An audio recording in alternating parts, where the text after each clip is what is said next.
Joshua and the bank teller women have always wondered how far a man is willing to go just to win them over or have a stint with them. Even I as a man would find it a bit hard trying to explain that extent, but I will tell you for a fact that I've seen people do whatever it takes. At one of our roundtable evenings at a Valhalla, a work friend tasked one of our colleagues, who, for purposes of keeping his identity a secret we will call Joshua, to reveal to the squad how he lured a banker into his bed. Although now a senior executive, at the time Joan was just a bank teller at one of the fast-growing banks in the land. Joshua narrated that he met Joan during a routine bank visit to make a deposit. By his own account, although he had only seen half of her body with the rest of it hidden behind her workstation counter, Joan looked polished. She was smoking hot. I remember gazing at her without blinking as she unbanded the notes and ran them through the money counter. I figured winning her over for wife would be a long shot, so I plotted my target at just getting laid. He added he would go on to visit the bank at least 3 times, during which he sometimes patiently waited to be served by the same teller. During those visits,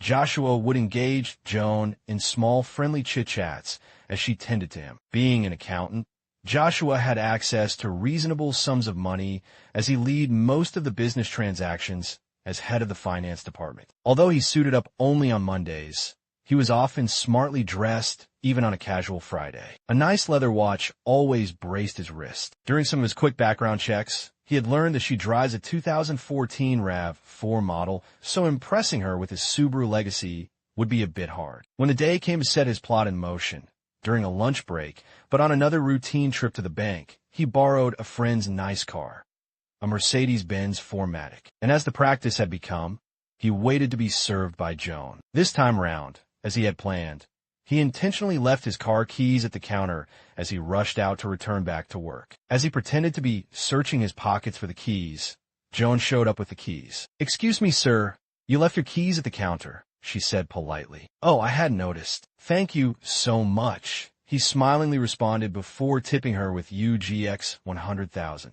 "Thank you for being kind," he added as he entered his car and drove off. This was the first he was seeing her in completeness. Joan is Faiza Fabs Brown, Frida Nkezabwe hip-sized, and Diana Nabatanzi tall.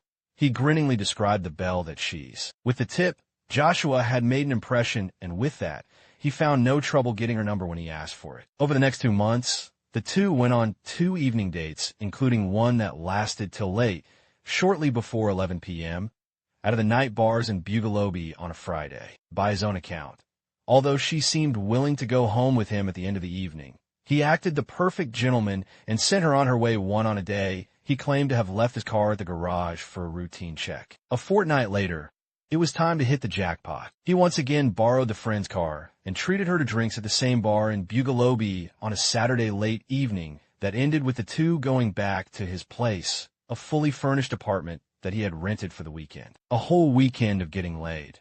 And, as the saying goes, the rest is history. Hi everyone, this is Robert K. Circles. Thank you so much for tuning into the podcast today. I really appreciate you taking the time to listen. I hope you enjoyed this story. If you did, I'd be incredibly grateful if you could take a moment to subscribe to the podcast so you don't miss any future episodes. Give us a like on your favorite podcast platform. Leave a comment letting us know what you thought. We love hearing your feedback. And if you know someone who might enjoy the show, please share it with them. Your support means the world to me and helps us reach more listeners. Thanks again for being a part of the Robert K. Circles community. Until next time, take care.